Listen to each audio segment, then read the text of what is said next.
So this is all about how do I manage not only my workload but also the team.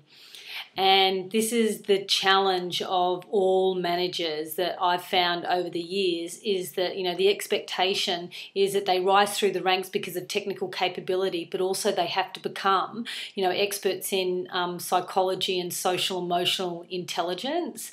And the more we can, make that decision that people are important and that I really do want to manage people, then you'll find the interest and the energy to actually move forward on those terms.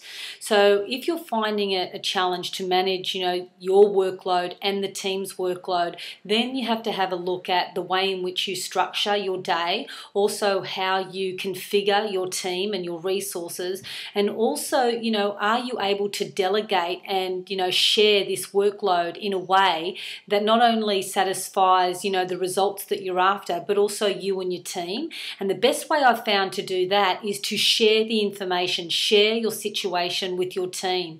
You want to be able to create a culture that they understand the impact of this work has on you, on them, and also on the organization. And if you can be really clear about that, you're going to find that people will, the right people will step up, the right resources will come in. And then you actually want to check in with yourself. Am I using my time as effectively as I can?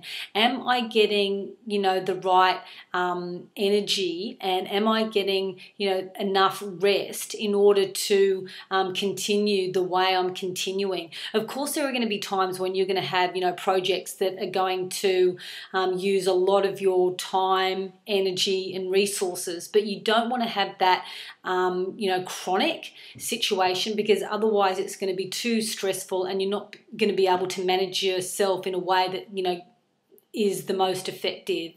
So the important takeaway for this is to check in with yourself.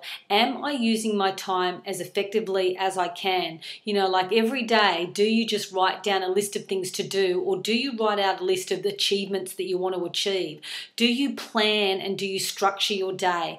Do you share the information with your team in a way that allows them to understand the impacts, and then start to delegate? And once you get into the habit of doing this, you'll find that you can actually manage this workload. And sometimes you're not going to get it all done, but if you can be really clear about your priorities, you have those good relationships with your stakeholders and understand the impacts of doing one particular work and then not doing another, you'll have a little bit more comfort in prioritizing your work and the way in which your team works as well.